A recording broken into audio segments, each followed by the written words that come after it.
Harshvardhan Kapoor and Akansha Ranjan Kapoor, and we're going to be talking about their episode in the Ray anthology. This one's called Spotlight. It's directed by Basan Bala. Hello and welcome, Akansha and Harshvardhan. Hello. Hello. Thank you so much for having us and taking out the time. Thank you for talking to me because I've watched the episode and I have a lot of questions for you. So first off, I want to know, what is the impact of Satyajit Ray's work on you personally? Have you read or watched his works, and has it had an impact on you? Well, I went to film school, and as part of the curriculum, they made us watch the Apu trilogy and write about it. But this was in 2008, 9, 10. So it's been a long time. But I mean, can you imagine the reach and power of his work? That I went to a film school in a small part of Southern California, and they made all of those kids watch Ray, which is pretty cool. Later, I have a big film collection, so I have Nayak on Blu-ray Criterion Collection, and I've seen the first 30 or 40 minutes of it. I really like it stylistically. It's the film about an actor, a superstar that meets this woman on a train, and they strike up a friendship. But yeah, I mean, I have to kind of dig deeper into Ray and a lot of his work, to be honest. I'm a big cinephile, but I'm more. It's something that I need to improve about myself. I watch a lot of contemporary stuff. I think Kanchi is the same. I think we need to. Wow. I do watch a lot of old stuff as well, but I haven't unfortunately gone back to a lot of the old stuff, but after Ray, actually I'm going to take some time off and actually watch like at least a good bunch of his films and read like some of his stuff as well. I think all three of us are going to, you, me and Radhika. Yeah, I feel like after watching this anthology, I am also inspired to go and visit some of his works. I've only seen Charulata. I happened to read the short story that your episode was based on, Spotlight, and it seems to be very loosely based on the original short story. This one has been updated. It's very contemporary. But is there a tribute in the sort of story or cinematography that's paid to Satyajit Ray? Because I may have missed it. Spotlight, again, like you said, is very important to remember that it's not a remake of an old Satyajit Ray film or like an adaptation or like it's loosely inspired by a piece of content, a piece of art that Ray kind of created many years ago. And I think obviously Ray, being such a visionary himself, would have kind of wanted, this is what he would have wanted. He would have wanted people to be inspired by his stories and kind of make them their own, so their kind of voices can kind of come through the material. And I haven't seen Forget Me Not and Behrupia and Hangama and the others, but definitely in Spotlight, it's very much Vasan's interpretation of the material, which is what it's supposed to kind of be like. As far as like small subtleties and nuances, I mean, Chandan's character is named after an actor that used to be in a lot of Ray's films, that was very close to kind of Ray. And we have the sunglasses that my character kind of uses at different parts of the film that are also kind of like stylistically very reminiscent of a lot of Ray's kind of leading men, and even it's Vasan sir is a genius at like pop culture references and referencing in films as well. Even if you see Mard, there's a lot of like references of like great Asian action films that came out of like Hong Kong, and then there's also like references to traditional Bollywood films.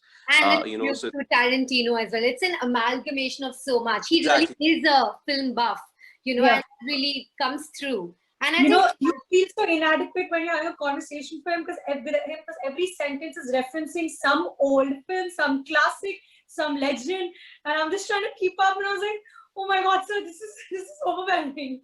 So, but also very educational, right? Because I'm sure Harsh is also a film buff, as we all know very famously, and Vasan is also one. So when both of them come together, like with a notepad, I was just trying to figure out what these two guys are talking about. Yeah. Was that how it was, Harsh? That the two of you kind of play off each other's creative energies and interests, because they seem to be pretty aligned. Like I said, I'm really I've watched a lot of contemporary stuff. So also like I took a lot of inspiration from Entourage, the hit HBO TV show, which is one of my favorites. And I think there's a lot of Johnny drama in Vikram Arora. And there's also a lot of Vincent Chase. I think that it's kind of like there's a lot of Johnny Drama's kind of vulnerability yet kind of insecurity, and then he can also kind of be a brat. But it's all coming from kind of a good place. He knows that he can kind of throw his weight around with his friends, and with the Vincent Chase bit is, obviously in the first couple of seasons of Entourage, people really like him for his look or the way that he looks like when Head On and all of those films come out, but nobody really rates him as an actor until Queens Boulevard happens. So it just kind of like, and Vasan's a huge fan of Entourage as well. So I kind of took a little bit from there, and also. We've also, like, Vasan and I actually first met when I was an intern on Bombay Velvet. In 2000. So so we go back 2013, 14, and then I've kind of known him through that for all of those years, so to get a chance to collaborate with him now was a dream come true. And I've obviously worked a lot with Vikram and Anurag, and Vasan is obviously from that world and very close to them as well. So we had a lot of fun on set, but this is the most fun that I've ever had as an actor on a film.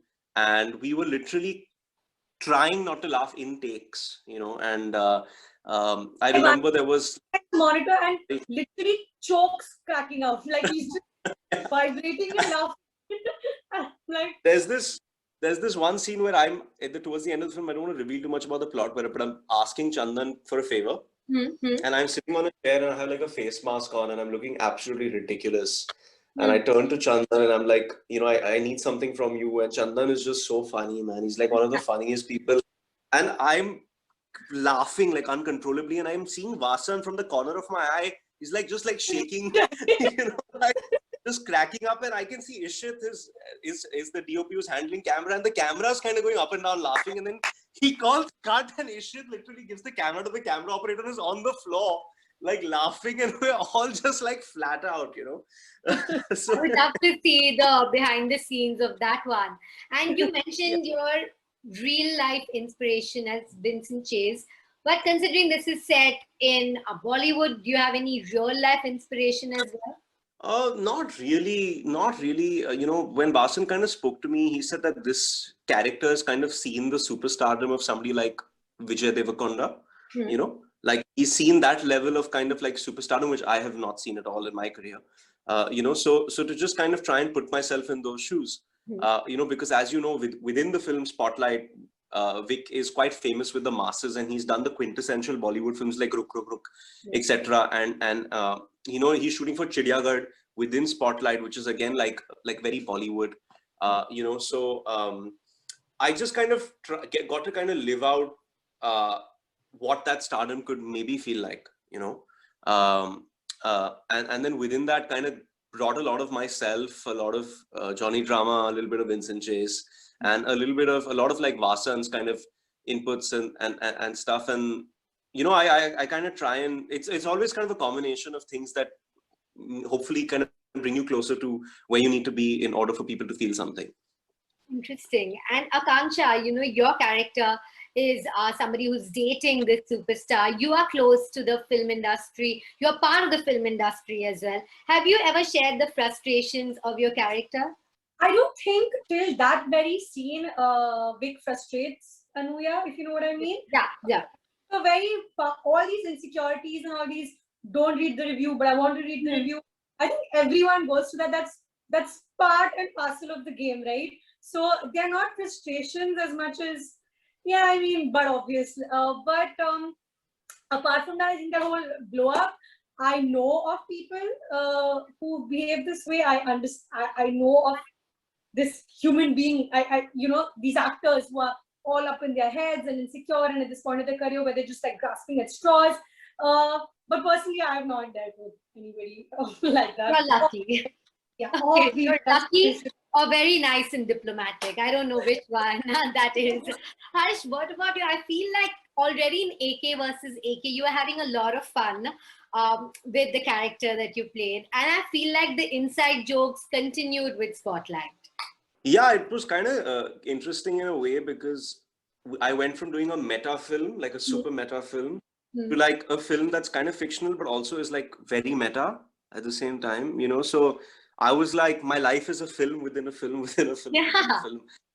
And at that time, actually, nobody had seen AK versus AK. We shot in October, and AK versus AK came out during Christmas.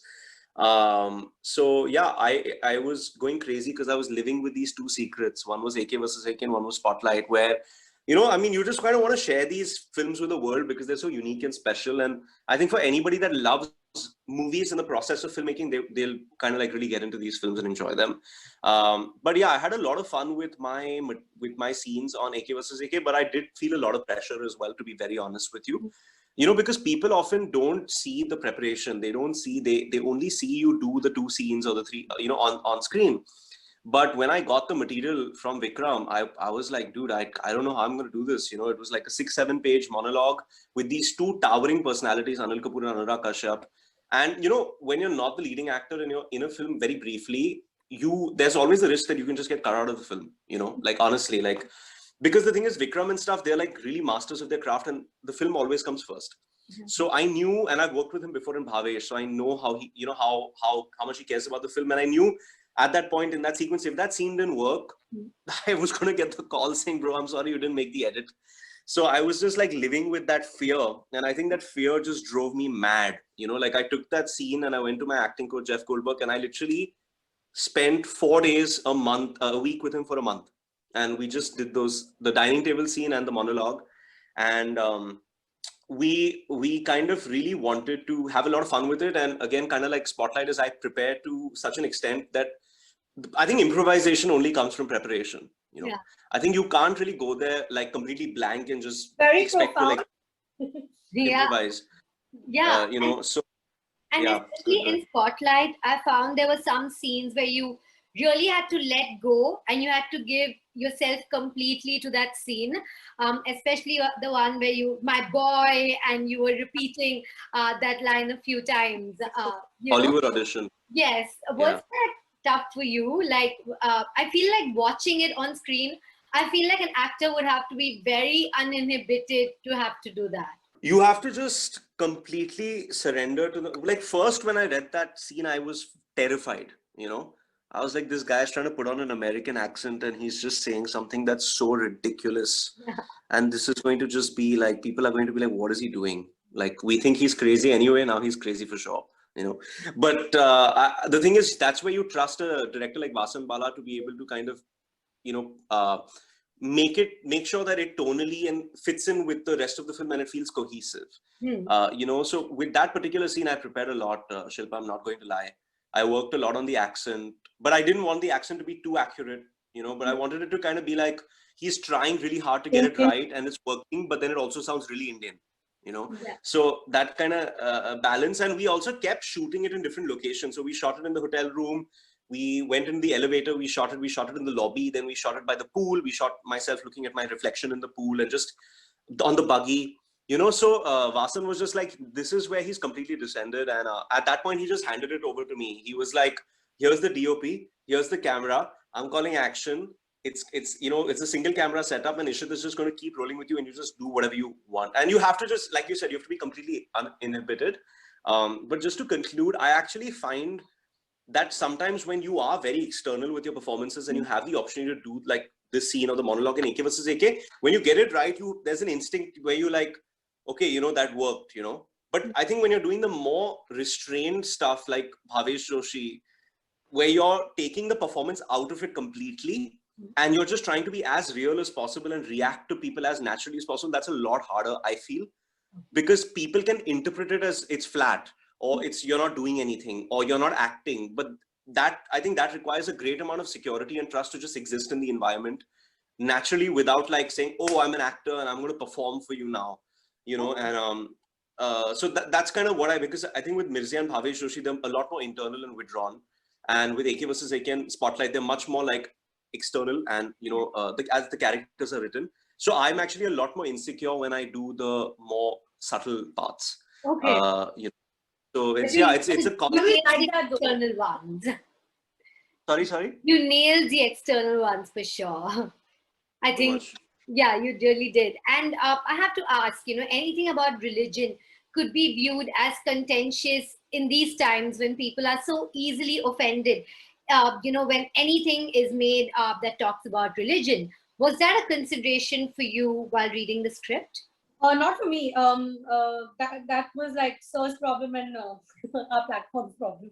I knew I wanted to be part of this film, and I'm sure the makers would have figured that out. That's Uh, quite brave of you, but you didn't have to, interact directly with that subject matter of religion. So, Harsh, what was your reaction when you read it? Was that even a factor? I knew that, see, Vasan will always kind of entertain the audience, and his films will never be too self-serious or heavy-handed, which I think is also something that Mr. Rajkumar Hirani excels at. He makes great points about society and his points about society without kind of being too preachy or heavy-handed. And I think Vasan sir does the same thing in a quirkier, kind of more, esoteric kind of way. And so I kind of knew that that was kind of going to be the treatment of it. And when you're an actor, you're really a tool you're a pawn in the process, Like I was saying this in an earlier interview, you can be really good in a scene, but it can be edited in a way that doesn't really work, and it can come across as the performance doesn't work. Or you can kind of be decent, but not great, and the genius of the shot taking and the editing and the sound mix can make you come across as a lot more convincing. So, I think when you're in the hands of people like Vikram and Vasan, they really protect you and take care of you, and then you end up getting the credit for it. But I think we're only as good as our directors. So I completely surrendered to him and his vision and just followed it, really. I think same with Kanchi, I'd imagine. All right, I'm sure you both submitted to his vision, and the fact that he's a very good director translated into the fact that this was a fun episode for me to watch. It was fun chatting with the two of you as well. Thank you so much for joining me today. It was a pleasure. Thank you so much. Bye.